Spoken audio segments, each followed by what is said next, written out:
কার মধ্যে? আফগানিস্তানের মধ্যে। আফগানিস্তানের মধ্যে। আপনি আফগানিস্তানের মতো একটা বাংলাদেশ বানাতে চান? হ্যাঁ, বানাতে চাই। আর ইরানের মতো? তখন কি আর খলিফা নির্বাচনের ব্যবস্থা থাকবে, নাকি খলিফা বায়াতের মাধ্যমে একজন থেকে? আফগানিস্তানে এখন যে শরিয়া ভিত্তিক রাষ্ট্র ব্যবস্থা চালু আছে, আপনি বাংলাদেশে আপনারা যদি নির্বাচিত হন তো সেরকম একটা শরিয়া ভিত্তিক রাষ্ট্র ব্যবস্থা চালু করতে চান, তাই তো? বলতে পারেন, কোনো সন্দেহ নেই। জিয়াউর রহমান সাহেবের আদর্শ নিয়ে বক্তৃতা দেন, আর আপনারা যদি এই কাজ করেন, তাহলে জিয়াউর রহমান আদর্শ কেউ মানবে? কথা ঠিক না? যে হুজুর তারা তো এরকম করতেছে, এটা করতেছে, তারা প্রতিবাদ করতেছে, শাস্তি দিতে আছে। আমি বললাম, দেখো কয়লার কোন অংশ তুমি পরিষ্কার করলে সে পরিষ্কার হবে? আপনি বলতেছেন জামায়াত লাগছে আলিয়া মাদ্রাসার মধ্যে, আলিয়া শেষ। জামায়াত লাগছে ইত্তেহাদুল উম্মার মধ্যে, সেটাও শেষ। জামায়াত লাগছে বিএনপির মধ্যে, বিএনপি শেষ। জামায়াতের বিষ যেখানে লাগবে সেটা ধ্বংস হয়ে যাবে।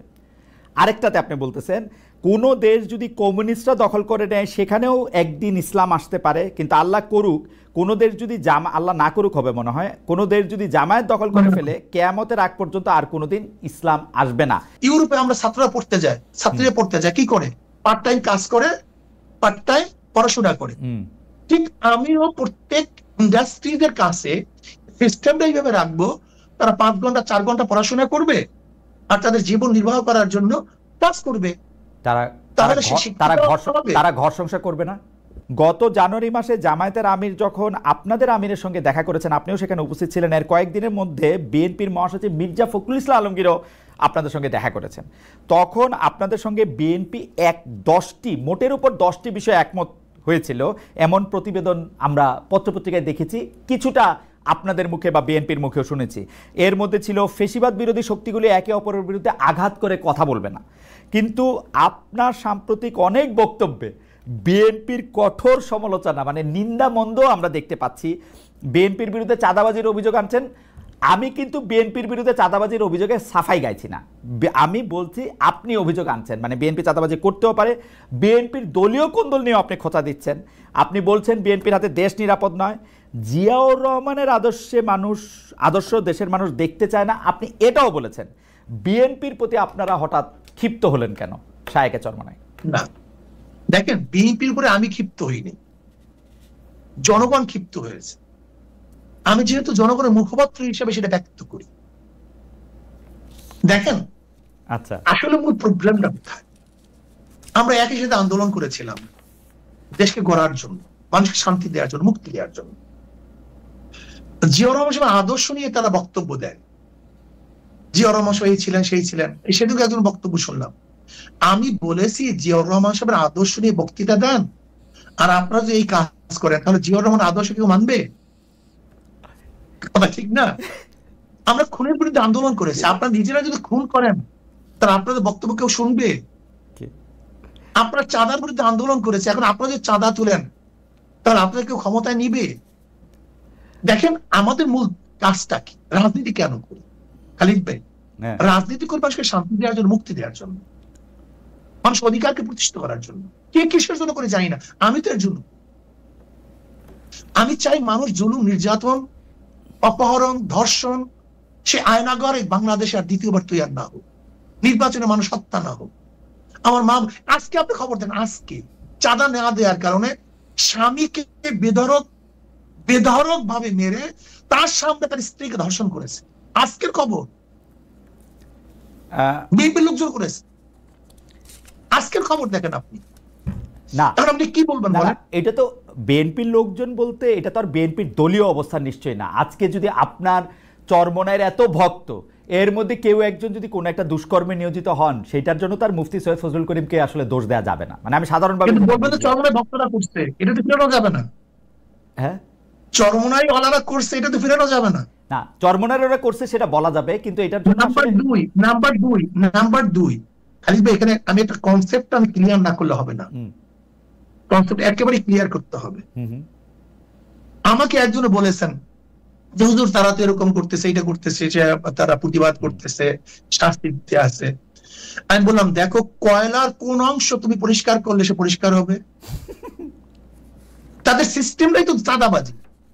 তাদের সিস্টেম, এই যেমন ধরে না কুষ্টিয়াতে তাদের কে নেতা নির্বাচিত হবে, সেটার জন্য তারা ভোটাভুটি করছে, সেই ভোট স্বচ্ছ হয়েছে? দেখেন অভিযোগ। আমার প্রশ্ন হল, এই রাজনীতি করি দেশকে মুক্তি করার জন্য, কিন্তু আমার এই কথাগুলো এখন বর্তমান মানুষ বুঝবে না। আপনি হয়তো বুঝবেন কি আমি জানি না, আমরা অভ্যস্ত না, আমার এই নীতিবাক্য কেউ শুনবে না। শায়ক, আপনার কথা কিন্তু শত শত লোকে শোনে, কোটি কোটি লোকে শোনে, এবং শুনে যে আমি মাঝে মাঝে চমৎকৃত হই যে আপনি এইভাবে কথা কিভাবে বলেন। তারপরেও মানে আমার একটু কৌতূহল, আমি আপনাকে দুইটা আপনার উদ্ধৃতি শোনাই। আপনি মনে যা আছে আপনি বলতে পারেন। না, আপনার উদ্ধৃতি শোনাই, আপনার উদ্ধৃতিগুলি মজার বেশি।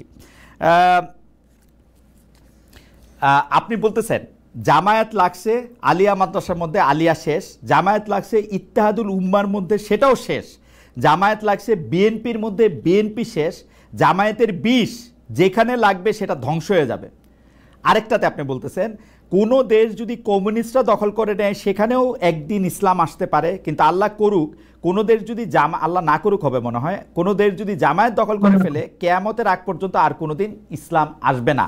আপনি এরকম বলতেছেন এবং আপনার বলার মধ্যে এক ধরনের কনভিকশন থাকে, যুক্তি থাকে, শক্তি থাকে, তারপরও আপনি সবার সঙ্গে আপনি বসতে পারতেছেন, সবার সঙ্গে আপনার এক ধরনের ভালো সম্পর্ক থাকতেছে। এইটার মানে হিসাবটা কি? মানে আপনি মন থেকে বলেন না নাকি মানে এটা একটা মন থেকে বলি? আমি তো মন থেকেই বলি এবং এটা আমার বিশ্বাস। কিন্তু এই কথাগুলো হলো আদর্শ এবং নীতি, তাদের আদর্শ এবং নীতির বাস্তবায়ন। আচ্ছা, তাদের আকিদা বাস্তবায়ন হয়। কিন্তু আমরা বলতে চাই যে আমরা কোন এক জায়গায় যে ঐক্যতা, যেমন আমি উদাহরণ দিয়েছি, এই ব্যাপারগুলো তো আপনাকে আগেই বলেছি। যেরকম ধরে নেন হিন্দু, বৌদ্ধ, খ্রিস্টানরা আমাদের স্টেজে আসছে, তার মানে তার নীতি আদর্শ বিসর্জন দিয়ে নয়, কোন এক জায়গায় ঐক্যমত হয়েছে। আচ্ছা, আমি কিন্তু আমার কোন বক্তৃতার থেকে এখন পর্যন্ত এক চুল পরিমাণ নড়ি নেই। আচ্ছা, আমি তো এই কথা আগেই বলেছি। এবং এই কথা যদি আপনি বলেন যে আপনি অমুক করে, হ্যাঁ, যদি জামাতের অবস্থান থেকে জামাতের ব্যাপারে আমরা যেই ব্যাপারে তাদের উপর অভিযোগগুলো আমাদের মুরব্বীরা করেছেন তাকে যদি ফেরত আসে, আমি সাথে সাথে আমার বক্তব্যকে অনুযাত করবো। না, আমি আমার বক্তব্য, তারা যদি তাদের জায়গা থেকে ফেরত আসে তাহলে তো আপনার বক্তব্য থেকে আপনি ফেরত আসবেন কেন? আপনার বক্তব্য তো তখন আরো প্রতিষ্ঠিত হইল যে আপনি যেটা রোগ চিহ্নিত করছিলেন সেই রোগ থেকে তারা মুক্তি পাইছে, সেই রোগ থেকে তারা মুক্তি পাইছে। সেটাও তো আমি কিন্তু অন্য মানুষ। শোনেন খালিদ ভাই, আমি কি চাই জানেন? আমার আব্বাজান আমাদের কি শিক্ষা দিয়েছেন? আব্বাজান স্পষ্ট লক্ষ লক্ষ মানুষের সামনে বলতেন, আমার কোনো যদি ভুল হয় তোমরা ধরিয়ে দিবা, যদি আমার ভুল ধরিয়ে দেওয়ার পর আমি না শুধরাই তার মনে আমি গুমরাহ হয়ে গেছি, আমার থেকে চলে যাও, তোমাদের জন্য অধিক হয়ে যাবে। ভাই, আমরা আমাদের দোষকে লুকাতে চাই না তো। আচ্ছা, আপনি আমার দোষ বলতে পারেন। আচ্ছা, ঠিক আছে, আমার দোষ বললে আমি মাপ চাবো, এটা কোনো আশ্চর্যের কিছু নাই তো। না, আপনার নবী আলাইহিস সালাতু বলেছেন কুল্লুকুম ফাত্তাউন, সবাই গুনাহগার, আমরা করতে পারি। আচ্ছা, দোষের কথা, আপনার দোষ ধরার যোগ্যতা আমার নাই, কিন্তু আমি একটু পিয়ার নিয়ে জাস্ট একটা লাইন বলতে চাই। অনেকেই বইলা থাকেন মানে দুইটা অভিযোগ। একটা অভিযোগ হচ্ছে, যেহেতু আপনারা এমনিতে যদি স্বাভাবিকভাবে জাতীয় সংসদ নির্বাচনে আপনারা অংশগ্রহণ করেন বৈদ্যমান ব্যবস্থায়, তাইলে যেটা দেখা যাবে যে আপনারা আসলে কোনো আসনে জিতবেন না। আমার কথা না, কিন্তু এটা কেউ কেউ বলতেছে, সেই জন্য আপনারা পিয়ার ব্যবস্থা প্রচলন করতে চাচ্ছেন। আর দুই হচ্ছে, আপনারা এই সম্মেলনের মধ্যে একটা অনুঘটক বা মধ্যবর্তী প্রক্রিয়া করে মহাসমাবেশ করে সবগুলি দলকে একসাথে নিতে চাচ্ছেন। কারণ হচ্ছে আপনারা আসলে বিএনপির সাথে এক ধরনের বার্গেনিং পয়েন্টে যেতে চান। আপনাদেরকে যদি 2, 3 থেকে 5টি আসন আপনাদেরকে বলা হয় যে এগুলি দেওয়া হবে, বিএনপি ছেড়ে দিবে, তাহলে আপনারা আবার বিএনপির হয়ে কথা বলবেন। পিআর সিস্টেমকে আসলে আপনারা আসন পাবেন না বলে, বা বিএনপির সাথে আপনাদের এটা কি আপনি একটু বলবেন কিনা, যে আমরা কি এরকম দেখবো কিনা বিএনপি বললো 5টি আসনে? জি, আমরা যদি মনে করি পিআর যারা চায় না, জি, তারা কালো টাকা ব্যবহার করতে না পারলে আসন পাবে না, এই ভয়তেও তো তারা পিআর না চাইতে পারে। ওকে, এরকম বক্তব্য আছে। আচ্ছা, দুর্নীতিবাদরা যদি সে নির্বাচন করতে না পারে তাহলে একটা সিটও পাবে না, এই সম্ভাবনা তাদের আছে। মানুষ যখন মনে করবে যে আদর্শ ভিত্তিক ভোট, তাহলে তো মানুষ আদর্শের উপরে ভোট দিবে, এই সম্ভাবনা তাদের আসছে। এই জন্য তারা পিআর চায় না। যেরকম আপনি একটা কথা বলছেন, আমরা তো ভিন্ন বক্তব্য আমাদের আছে। বাকি কথা হলো কি, বিএনপি সে জাতীয় সরকার গঠন করবে দাবি করছে না, করছে। তা জাতীয় সরকার কিভাবে গঠন করবে? সবাইকে নিয়ে তো। হুম হুম। তা সবাই পার্লামেন্টে যাবে কি কোন পদ্ধতিতে? আপনি কি সিট দিবেন তাকে? না, পার্লামেন্টেই যাইতে হবে জাতীয় সরকার করতে তা না, মানে আপনি সরকারে অন্তর্ভুক্ত করতে পারে আপনাদেরকে। সব দল নিয়ে তো ভাই, আপনি তো মন্ত্রিত্ব দিবেন না আমাকে, কয়টা দিবেন মন্ত্রিত্ব? কয় দলকে দিবেন? 40টা দিল। পার্লামেন্ট জাতীয় সরকারের জন্য প্রয়োজন হলো সব দলের অংশগ্রহণ। যদি পিআর সিস্টেম নির্বাচন করেন তাহলে সব মানুষ সেখানে যেতে পারবে, ওকে, সব মতের মানুষ যেতে পারবে। তাই বিএনপি যেহেতু জাতীয় সরকারের কথা বলছে, তার তো উচিত প্রথম পিআর সিস্টেম নির্বাচন করা। এটা ভালো কথা বলছেন। আর পিআর সিস্টেম নির্বাচন করলে সমস্ত আদর্শ মানুষ সেখানে যেতে পারবে, সমস্যা কোথায়? এটা এটা এটা এটা ভালো কথা বলছেন। বিএনপি যেহেতু জাতীয় সরকারের কথা বলছে, তো নির্বাচনটাই এমন ভাবে হোক না কেন যে একটা জাতীয় সরকার গঠনের দিকে এটা এগিয়ে যায়। ভালো কথা বলছেন। বাকি 2001 তো বিএনপি আমাদেরকে অনেক বেশি সিট দেওয়ার কথা বলেছিল। হ্যাঁ, 2001 হ্যাঁ দেওয়ার কথা বলছিল। আর আপনার আজকে 2001 যদি সিট দেওয়ার কথা বলে 10টা বা 15টা, হ্যাঁ, আর আজকে 2025 এসে বা 26 নির্বাচনে মাত্র 5টা জিনিস শুরু হলাম। আমরা অনেক বেশি ইসলামী আন্দোলন বাংলাদেশ আসলে আমি বলছি তো যে ইসলামী আন্দোলন বাংলাদেশের আসল চিন্তা আদর্শ নিয়ে আসলে আমাদের অনেক গবেষণা নেই। ওকে, ঠিক আছে, ক্ষমতার পূজারি না। ঠিক আছে, ঠিক আছে, আমি একটু আমি একটু কথা বলি, এই কথাটা বলতেই হবে আমাকে। ইসলামী আন্দোলনকে যদি আজকে ক্ষমতাও দিয়ে দেন, আজকে ক্ষমতায় দিলেন, প্রাইম মিনিস্টার বানালেন, আর যদি বলেন নীতি আদর্শ বিসর্জন দিতে হবে, ইসলামী আন্দোলন বাংলাদেশ ক্ষমতাকে প্রত্যাখ্যান করবে, নীতি আদর্শ প্রত্যাখ্যান করবে না। ওকে, আমি এই জায়গায় ক্ষমতার পাগল। এই জায়গায় আমি কথা বলতে চাইতেছি যে অন্তর্বর্তী সরকারের সময়ে যে সংস্কারের উদ্যোগ নেওয়া হয়েছে, সেই সংস্কারের সাথে আপনারা অন্তর্বর্তী সরকারের সঙ্গে কাজ করছেন, নিজেদের পরামর্শ দিচ্ছেন, ফেসিবাদ মুক্ত একটা গণতন্ত্র নিশ্চিত করার বিষয় এখানে আছে। 10-15 বছর ধরেই আপনারা নিরপেক্ষ সরকারের অধীনে নির্বাচন হোক এই প্রসঙ্গে আপনারা নানা ফরম্যাটে নানাভাবে কথা বলছেন। তো ধরা যাক একটা নিরপেক্ষ নির্বাচন হইল, ইসলামী শাসন আন্দোলন যদি নির্বাচনে জিতে ক্ষমতায় যেতে পারে, তাইলে কি আপনারা শরিয়া চালু করবেন কিনা, যেটা আমাদের প্রথমে আলোচনা করেছিলেন, এবং একেবারে কোনো ধুমরুজাল নাই, কোন এর মধ্যে লুকোচুরি বলতে কিছু নেই, শরিয়া আইন বাস্তবায়ন করুন। তার মানে তো শরিয়া আইন বাস্তবায়নের মাধ্যমে তার মানে একটা খেলাফত সৃষ্টি চালু হবে, তাই তো? শরিয়া আইন বাস্তবায়নের মাধ্যমে এদেশের মানুষ মুক্তি পাবে। ওকে, হিন্দুরা তাদের অধিকার প্রতিষ্ঠা করতে পারবে। ওকে, তাহলে সংখ্যালঘুরা তারা ভালো মতো বসবাস করতে পারবে। মহিলারা তাদের ইজ্জত আবরু, তাদের ন্যায্য অধিকার প্রতিষ্ঠিত হবে। প্রত্যেকের গরিবের অধিকার ফিরিয়ে দেওয়া হবে। প্রত্যেকের সংখ্যালঘু নিরীহ গোষ্ঠী সবার অধিকারকে বাস্তবায়ন করার শরিয়া আইনের প্রয়োজন। ওকে, তাহলে খেলাফত চালু হবে, তাই তো? শরিয়া আইন এর মধ্যে ব্যাপকতা অনেক বেশি। ইসলামী আইন, তখন কি ইসলামী ল, তখন কি আর খলিফা নির্বাচনের ব্যবস্থা থাকবে নাকি খলিফা বায়াতের মাধ্যমে একজন থেকে? খলিফা তো শোনেন, খলিফা যে কাজটা করে তার নাম খেলাফত। হ্যাঁ, যেমন খুতবা জিনিসটা কি? খতিব যে কাজটা করে তার নাম খতিব, যেটা বলে সেটা খুতবা। আমি বুঝতে পারছি, মানে খলিফা কি তখন নির্বাচিত হবে নাকি খলিফা মানে খলিফা তো নির্বাচিত হয়ে গেছে।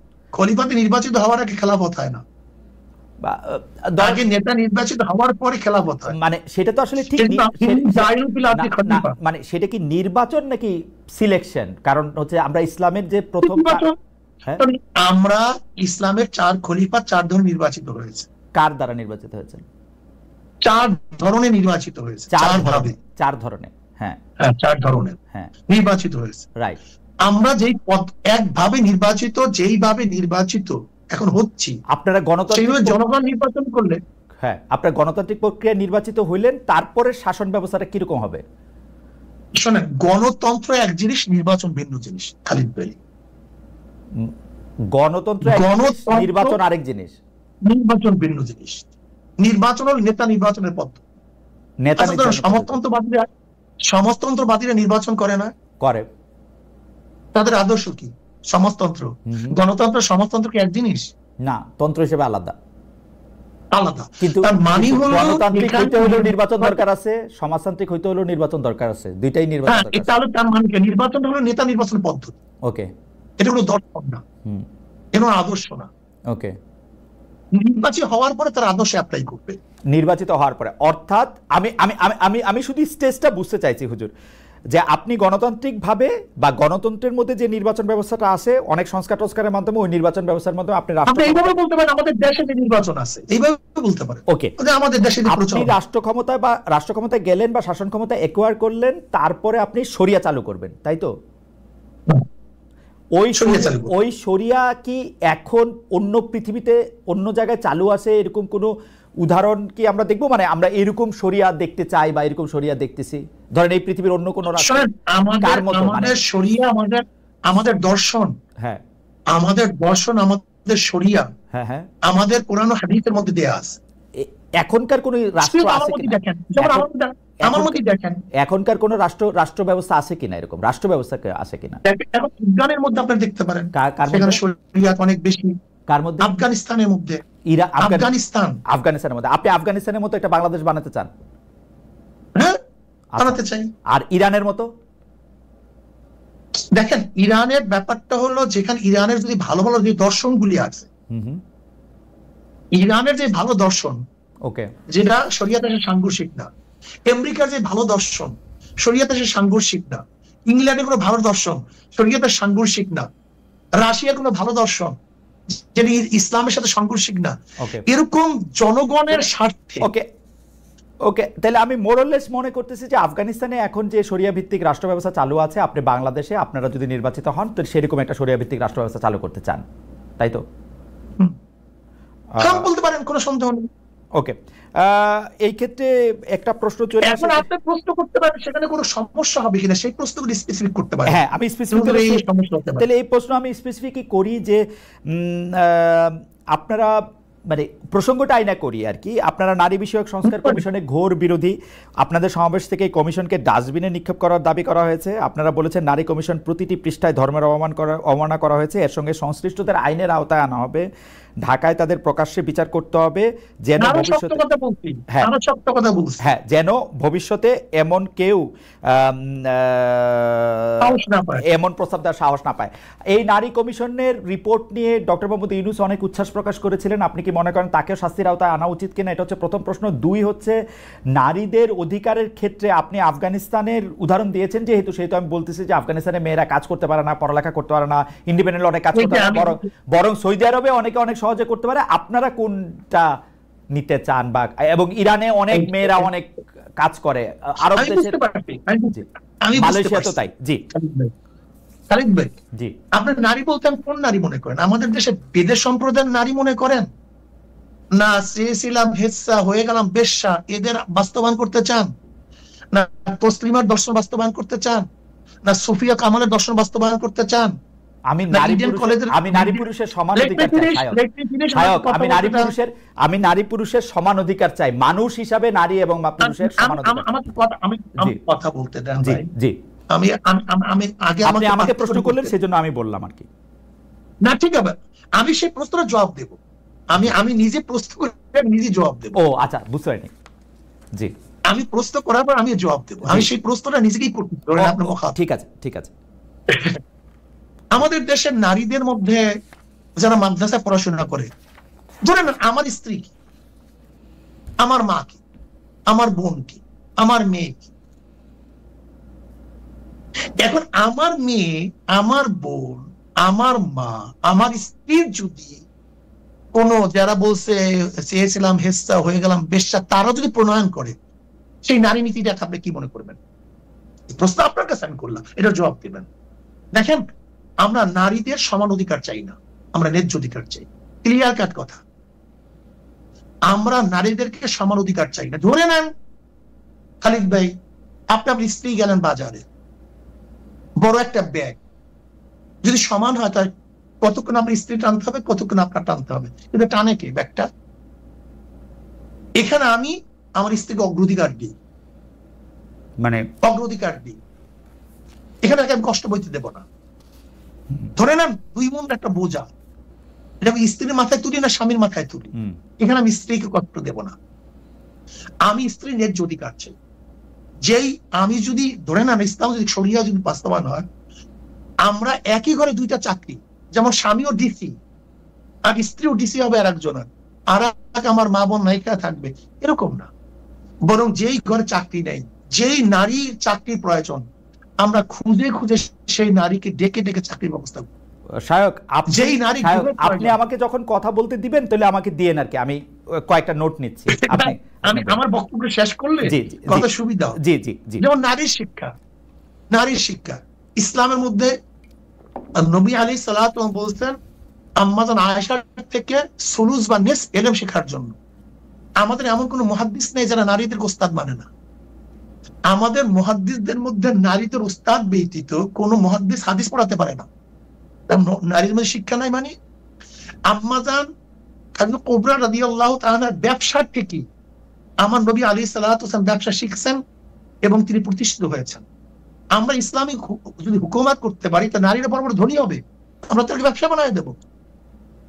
উম্মে সালমা রাদিয়াল্লাহু তাআলা যখন হুদায়বিয়া সন্ধির সময় কেউ, আমি সংক্ষেপে বলতেছি, কেউ নবী আলাইহিস সালাতু ওয়াসাল্লাম কথা অনুযায়ী হালাল হচ্ছিলেন না, তো উম্মে সালমা রাদিয়াল্লাহু পরামর্শ ক্রমে হালাল হয়েছিলেন।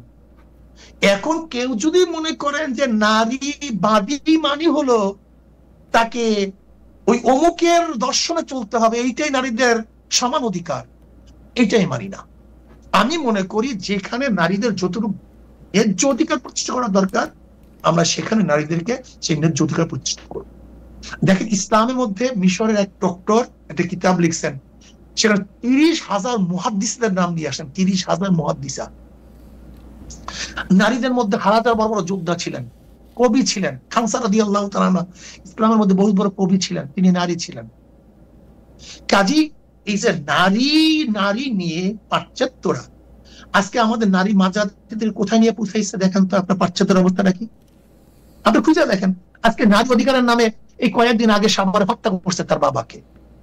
এখন যদি কেউ টেনেন্ডারের সেই নারীদের অধিকার বাস্তবায়ন করতে চান, কেউ যদি সমকামী নারীদের অধিকার বাস্তবায়ন করতে চান, কেউ যদি এই অমুক মানে পাশ্চাত্য নারীদের অধিকার বাস্তবায়ন করতে চান, এখন জাপানে মেয়েরা বাচ্চা নিতে চায় না, রাশিয়ায় বাচ্চা নিতে এখন চায় না নারীরা, কোন নারীরা এখন মানে ঘরের কথা শুনতে চায় না। আমরা এই অধিকার বাস্তবায়ন করতে চাই না, বরং আমার মা বোনদেরকে ন্যায্য অধিকার দেব, তাদের অধিকার প্রতিষ্ঠিত করব, তার ইজ্জত সম্মান রক্ষা করব, তাদের যেখানে যেখানে প্রয়োজন সেখানে আমরা তাদের কাজে লাগাবো।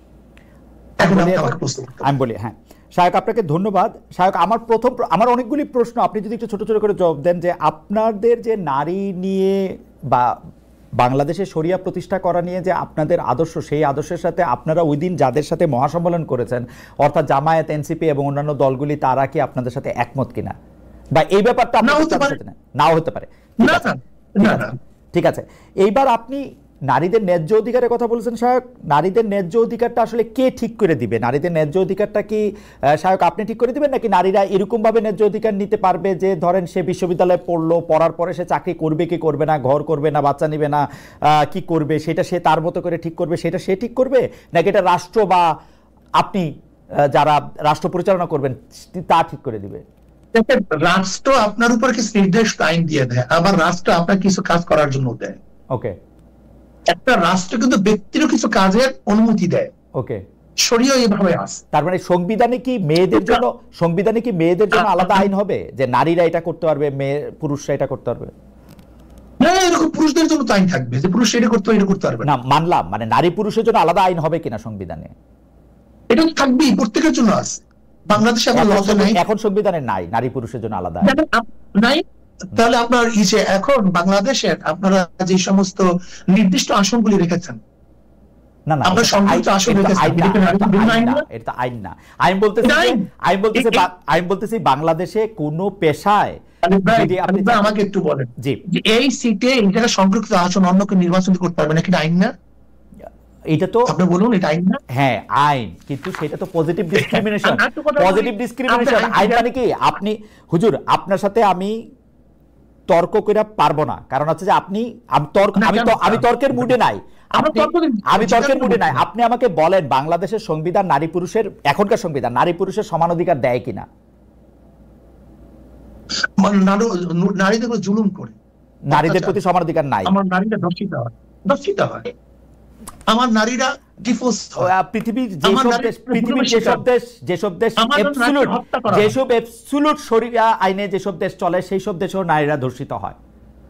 কম সংখ্যা একেবারে না না না না না না, ওইখানে কেস কম, ঘটনা বেশি। আপনি আবার খোঁজ নেন হুজুর, আপনার অনেক পরিচিত আছে, আপনি সৌদি আরবে খোঁজ নেন, মিশরে খোঁজ নেন, কায়রোতে আপনি রাস্তায় হাঁটতে পারবেন না, মেয়েরা রাস্তায় হাঁটতে পারে না, মানুষ মেয়েদের গায়ে হাত দেওয়া হয়। আমি কিন্তু আন্তর্জাতিক মোসাদেও কাজ করি না, রয়েও কাজ করি না ভাই। আমি কিন্তু যতটুকু দেখি ততটুকু বলতে পারি, আমি ভিতর গিয়ে কাজ করি না। আমি কিন্তু সৌদি আরবে, আচ্ছা ওকে, সেজন্য আপনি বলতেছেন ওইখানে কম, সেজন্য আমি বলতেছি ওইখানে কম না, আপনি চেক করেন। দুই নাম্বার হচ্ছে যে বর্তমানে বাংলাদেশে যেসব মেয়েরা কাজ করেন, অর্থাৎ গার্মেন্টস ফ্যাক্টরিতে বা অন্যান্য জায়গায় শ্রমিকের কাজ করেন, তারা কি তাদের এই কাজটা চালিয়ে যেতে পারবেন যদি আপনারা ক্ষমতায় আসেন? বরং আমরা কি করবো শোনেন খালিদ ভাই, আমার পরিকল্পনা রাখি। আজকে রাত তো একটার সময় আমার মেয়েদেরকে, আমার বোনদেরকে ছেড়ে দেয়, কোথায় থাকে, কোথায় যায়, কিভাবে করে, তার ইজ্জত আবরুর সংরক্ষণ কি করে, দায়িত্ব কে নিয়েছে। ইসলাম যদি ক্ষমতায় যায়, আমার প্রত্যেকটা মা বোনদের জন্য যারা ফ্যাক্টরি করবে তাদের জন্য বলা হবে তুমি এই স্পেসে ওদেরকে রাখার জন্য ব্যবস্থা করো। আমি কি করবো জানেন আপনি? যদি আমরা ইসলাম ক্ষমতায় যাই, তা আমি প্রত্যেকটা প্রতিষ্ঠানের মধ্যে নারীদের জন্য শিক্ষার ব্যবস্থা রাখবো। যেরকম ইউরোপে আমরা ছাত্রীরা পড়তে যায় কি করে, পার্ট টাইম কাজ করে, পার্ট টাইম পড়াশোনা করে। ঠিক আমিও প্রত্যেক ইন্ডাস্ট্রিজের কাছে সিস্টেমটা এইভাবে রাখবো, তারা 5 ঘন্টা 4 ঘন্টা পড়াশোনা করবে আর তাদের জীবন নির্বাহ করার জন্য কাজ করবে। তারা ঘর সংসার করবে না। যেই সমস্ত নারীরা ঘর সংসার করে না, যেমন অনেক যুবতী মেয়েরা আছে না ছাত্রী বয়সে, গরিব, বাবা মারে দেখবে না, দেখবে যেগুলো আমি এখনো তো তারা মানে তারা 10 ঘন্টা কাজ করবে, 5 ঘন্টা পড়াশোনা করবে, তারপরে বাড়ি যাবে না। আমরা কমায় দেবো, সময়কে কমায় দেবো। আমরা তো নিজের আত্মসাৎ করি, শ্রমিকদেরকে দিকেও তাকাই না। ওকে, যেমন শ্রমিকদেরকে 1 টাকা, আমরা সেখান থেকে নেই 10,000 টাকা। ওকে, কিন্তু আমরা পার্সেন্ট শ্রমিকদের কাজ কমায় দেবো, বেতন বাড়ায় দেবো। ওকে, বিশ্ববিদ্যালয়ে যেমন নারীরা পড়াশোনা করছেন, এখন পাবলিক বিশ্ববিদ্যালয়গুলিতে পুরুষরা পড়াশোনা করছেন, সেই সিস্টেমে মানে সেই শিক্ষানীতিতে তো পরিবর্তন আসবে, তাই তো? না, আসলে আমরা ভুল বুঝি কেন? জি, ইসলাম আসলে ব্যাংক, আদালত, যারা এখন বিচারক তারা বিচারক থাকবে, আচ্ছা, যারা ব্যাংকার তারা ব্যাংকার থাকবে। যে শিক্ষকরা পড়াইতেছেন তারা, যেমন ধরেন আমাদের শিক্ষকরা এখন কি পড়ায়, এখন পড়াইতেছে তারা ডারউইনের থিওরি, আরো অনেক কিছু পড়ায় ডারউইনের থিওরির পাশাপাশি। ধরে নেন যেটা ছিল না। তার মানে কি, শিক্ষা মন্ত্রণালয়ের নীতি চেঞ্জ হয়েছে, কিন্তু যে ওস্তাদ কোনো চেঞ্জ হয় নাই। ঠিক আমরাও প্রত্যেকটা জায়গায় শুধু কিছু নীতি আদর্শ চেঞ্জ করে দেব, যেটা সাংঘর্ষিক, যেটা মানুষের জন্য কল্যাণকর নয়, এটা শরিয়াত ভিত্তিক। এটা আপনারা একটা বোর্ড করে তারপর এটা ঠিক করে দিবেন যে এইটা প্রত্যেক জায়গায় আলাদা আলাদা বোর্ড থাকবে, সংস্থা থাকবে, নীতিমালা থাকবে, সেইভাবে আপনারা চেঞ্জ করে দিবেন। কিন্তু মানে আমাদের দর্শকদের মধ্যে অনেকে কনফিউজড হচ্ছেন এরকম করে যে আফগানিস্তানের মতো পড়াশোনা হইলে তো এটা অন্যরকম হবে। আপনারা কি মানে ঠিক আফগানিস্তানের মতো তো চান না? মানে আফগানিস্তানের পুরো খবরটা কি পুরো স্পষ্ট কি আমাদের কাছে আছে? জি জি, আফগানিস্তানের পুরো খবরটা কি আমাদের আছে? শুধু আমি এর জন্য বলছি, আফগান কিন্তু আমাদের মূল লক্ষণ না, ওকে, দর্শন না। আমাদের মূল দর্শন কোরআন হাদিস, ইসমা কিয়াস। আমি উদাহরণ দিলাম এর জন্য, দেখেন খালিদ ভাই, যেখানে এখন তারা ঋণ মুক্ত মাত্র কয়েক বছরে, ওকে, যে অর্থনীতি গোটা দুনিয়ার মধ্যে সবাই ভেবেছিলেন যে অবরোধকৃত একটা দেশ সবাই মানে ক্ষুধায় মরে যাবে, দুর্ভিক্ষ হবে, সেখানে তার অর্থনীতি সবচেয়ে স্টাবলিশ হয়ে গেছে। সেখানে মানুষগুলি এখন সুখে শান্তিতে বসবাস করতেছে। যে আফিম চাষ নিয়ে তাদের উপরে সবচেয়ে অভিযোগ ছিল, তার আফিম চাষ বাদ দিয়ে তার মাশরুম চাষ করে গোটা দুনিয়ার মধ্যে এখন হইচই ফেলে দিয়েছে। আপনি কোনো ডেটা থেকে কথাগুলি বলতেছেন নাকি মানে মানে আমরা যেটা খবর পত্রিকায় দেখেছি, বিভিন্ন পত্রিকার খবর পাশাপাশি তো বিভিন্ন ডেটাও অ্যাভেলেবেল। মানে আমার কাছে মানে আমি যখন ডয়েচে ভেলেতে ছিলাম তখন আফগানিস্তানের 2টো ভাষা, মানে আমি বাংলা ভাষার প্রধান ছিলাম, 2টো ভাষার সেখানে কাজ করতে, একটা দারি একটা পশতু। তো সেই দাড়ি এবং পশতু ভাষায় যে সাংবাদিকরা ছিলেন বা যে সংবাদ, তাদের সাথেও আমার নিয়মিত কথা হয়, তারাও এরকমটা এখনো দাবি করতেছেন না, আমি জানি। তো আমি জানি না যে মানে আপনার দাবি আমি কি হয়। হাওয়েভার সেটা হচ্ছে আপনি যখন এগুলি দেখবেন তো সেগুলি আরো ভালো করে দেখবেন। সাম্প্রতিক মহাবশে আপনি দাবি করেছেন, হুজুর আমরা আপনার কাছ থেকে আরেকটু সময় চাচ্ছি, কারণ বেশ কিছু প্রশ্ন রয়ে গেছে, এবং আপনার সাথে কথা বলা, আপনার কথা শোনা খুবই আনন্দদায়ক।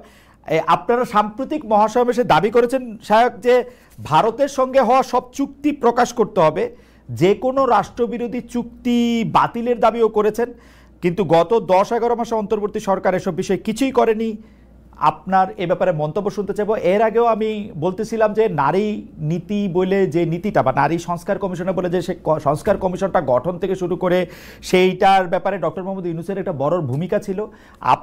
এই ভারতের সাথে চুক্তি প্রকাশ করা বা ভারত একতরফাভাবে বাংলাদেশের সাথে করা চুক্তিগুলি বাতিল করতেছে, এর বিপক্ষে আমরা কিছুই করতেছি না। আপনিও আপনার বক্তব্যে সেটা খুব জোরালোভাবে বলছেন। এটার জন্য আপনি ডক্টর মোহাম্মদ ইউনূস সরকারকে খুব দুর্বল সরকার মনে করেন কিনা, তাদের ভারত নীতি শুধু লিপ সার্ভিস মনে করেন কিনা, শুধু পপুলিস্ট ভাবে জনগণকে একটা কিছু বলা?